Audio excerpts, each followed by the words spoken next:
New School. So, Marty, we had last time you were here, and thanks for coming back, by the way, but last time we were here, we had a little contest. Yes, we You did. threw it out there to the internet. You said, send in your answers to the question, what is the key to success In selling, correct. in selling? And we have a winner, Yep. and his name is Todd Lorbach. Lorbach. All yes. the way from Portland, Oregon. I mean, I didn't know how big our reach was. You never know where it's coming All the way from. to Portland. But so Todd had some good ideas, and Marty's going to talk about those, and also how he morphed that into a talk you just gave to one of the local technology centers, right? Yeah, correct. Yeah, it was actually, thank you for everybody who wrote in. We got a ton of responses in just different areas, and again, what we found in, doing our research, what was the number one key to success? And, reading, studying, there's a lot of things out there. But really what came back, and this hit me years ago, was the number one key to success is become the salesperson your clients are happy to see. And it's interesting, that word happy, because it incorporates a lot. Because if you show up and don't have any product knowledge, right, they're not happy to see you. If you don't know what you're talking about, if you just talk about yourself, they're not going to. And so we started studying this word happy, and it really came to me, and I started out the 3 keys to becoming happy. But again, as a salesperson, I have to under deliver and over promise. So I came up with 4. And so my keys, I think the 4 keys to becoming the salesperson people are happy to see. One starts with, we've talked about this, be their friend. Mm-hmm. Like number 1, people buy from people they like. Mm-hmm. And I remember, like, we would sit in sales meetings and somebody would come up and put a name on the forecast and they'd get all excited about the deal. And I'd turn to them and I'd say, so where'd they go to college? I don't know. Are they married? I don't know. Do they have any kids? I don't know. No. So you have a person on your forecast, yet you know nothing about them. How are they going to buy from you? Yeah. Why would they buy from you? And so to me, our first meeting should not be, let me tell you about my company. Or, because I don't know anything about you. And so to me, the number one thing I found in success is I spent the time to get to know the person. And it's so easy today with the internet, is when you become their friend, then they're open up to what you have to say.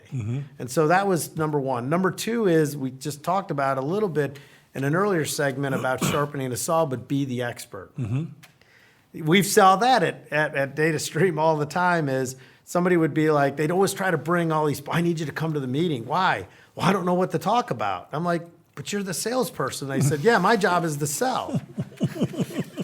Your job is to know the product. Like, if you don't know your industry, you don't understand the customer problems, and you don't know your product, I'm sorry, but I'm not going to buy from you. And so we spent a lot of time, you remember, training people. We even had salespeople, like we would teach them certain keywords, how to flinch, how to do stuff, but we really wanted them to be the expert. And so to me, when you come and can offer something new, right, then you can be the person. The third thing is be different. How can you be, as a salesperson, be different? Be unique, think differently, offer different solutions. If you just come in as the same person, the same as everyone else, you're going to treat you right. And so how can you be unique? Can you find a new angle some other way? And I don't know, John, like if you had any good examples, like where you were in a deal and you did something different to win it. Well, I'll give you a couple examples I can remember just being on the other end, being a buyer. There was a guy who used to work for FedEx who would call on us to get the FedEx business. And of course, they were fighting UPS, right, and I guess Postal Service for the business. And this guy would show up in a jalopy, I mean, a long ragtop Cadillac with the thing down, and I can't get him out of my head. It was just the coolest guy. He didn't care. He would show up in this thing, and he'd get out and he'd talk whatever. So definitely he was different. Yep. Another guy showed up one time and said, I'd like to make an appointment to come and meet your people and talk about, I can't remember what he was trying to sell us. But he showed up and he had a chocolate cake, a full cake, not muffins or donuts or something. He had a cake. And he brought it in, and I was like, what are you doing? He goes, I just got something for your people in the break room. We went in the break room, he put it there, and he left the cake. And that was different. You know, that was different. Everyone brings donuts and cookies. He brought a damn cake. Yeah. So I do think that being different, even dressing different, you know, not trying to look like the normal salesperson, but kind of be more like what you would, like you would be very comfortable calling on someone wearing exactly what you're wearing right now, right? So would I. You know, if I went and put a suit on and a button-down shirt and a tie, I would be walking like, ooh, that'd be uncomfortable. So I think being yourself and, you know, not trying to be too normal will help you in that area. Yeah. I think if you're just different, Yeah. but not the friend and not knowledgeable, you'll get in trouble. But that cake story is hilarious because he could have even had it like, congratulations. Yeah. Yeah. On what? Data stream. Well, just, congratulations. There must be something successful. Or he probably read something that, well, congratulations, John. I just heard you published your first comic book. Yeah, something. I'm going to listen to that guy. If Yeah. he took the time Yeah. to get to know me and to do it. And so, number one is, right, to be a friend. Number two is to be an expert. So know your product. Number three is be different. And number four, and this is kind of one of my favorite ones, is be open to the word no. Yeah.